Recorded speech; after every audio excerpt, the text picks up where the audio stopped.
Okay, in this video we're going to do a brief overview of an Emilian Wehrle singing bird clock. This clock was made in Furtwangen, Germany. And there's another video on our blog that you could see that shows the clock in action from the front.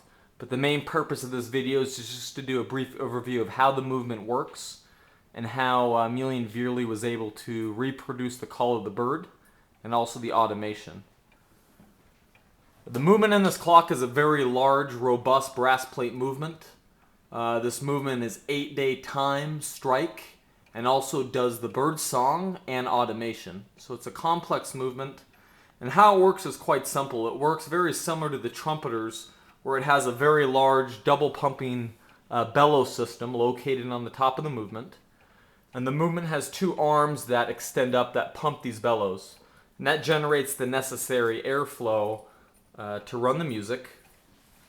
And on the small air chest that's located to the left of the movement, you could see that there is a large brass whistle or flute with a series of cams that are ran off of the back of the movement.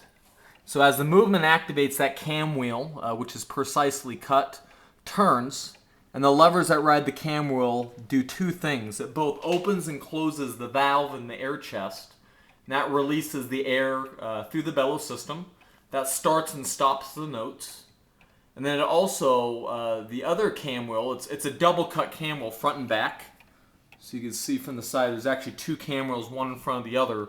The front cam wheel controls a plunger that changes the frequency and the pitch of that note. So by going in and out of the center of that flute, it can control the note. And so by doing that at the same time, it opens and closes the valve that starts and stops the singing and adjusts the notes. The automation is also controlled off those same cams. The valve that is opened and closed intermittently, that's the cam behind the one that's visible. A lever rides that cam wheel, and that controls the head of the bird. So the head turns very infrequently or sporadic, just as if the valve is closed and opens very infrequently. The plunger moves very quickly back and forth to change the frequency of the notes and the sound. The lever that rides that cam wheel controls both the beak and the head. So when it all goes together, the beak and the tail move very quickly, and the head moves very slowly and intermittently, and creates a very real lifelike looking bird. So we're going to set this off so you can see it in action and see how it works.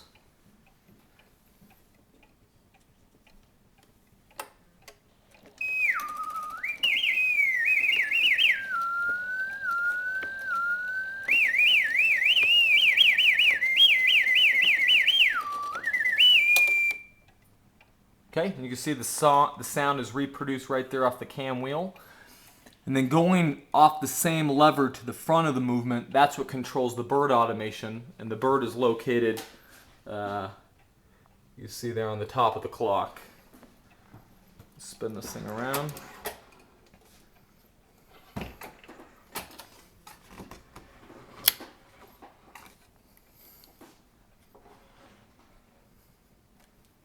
Set this off one more time.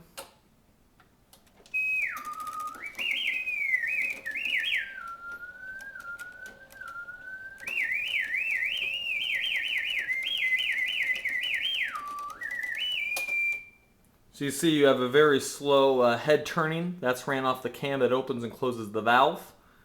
And then the cam that controls the frequency of the note, that's the tail and the beak. And you have very fast movement there.